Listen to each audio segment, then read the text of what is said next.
ایک بالغ انسانی دماغ کا وزن لگ بھگ 3 پاؤنڈ ہوتا ہے۔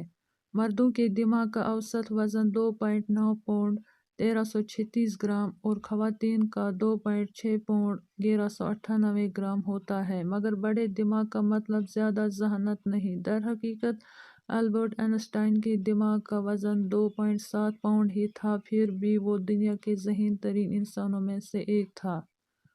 آپ کا دماغ اتنی بجلی پیدا کر سکتا ہے جس سے 25 واٹ کا بلب روشن کیا جا سکتا ہے۔ یہ بات بالکل غلط ہے کہ انسان اپنے دماغ کا 10% حصہ بھی استعمال نہیں کر پاتا۔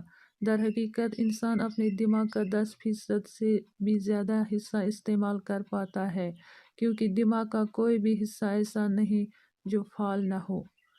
بیشتر دائیں ہاتھ سے کام کرنے والے افراد زبان کا تجزیہ اپنے دماغ کے بائیں حصے سے کرتے ہیں، مگر لیفٹ ہینڈ افراد کئی بار دونوں حصوں کو استعمال کر پاتے ہیں۔ انسانی دماغ کی نشوونما 25 سال کی عمر تک جاری رہتی ہے۔ اس کے بعد دماغ کا سائز بڑھنا رک جاتا ہے۔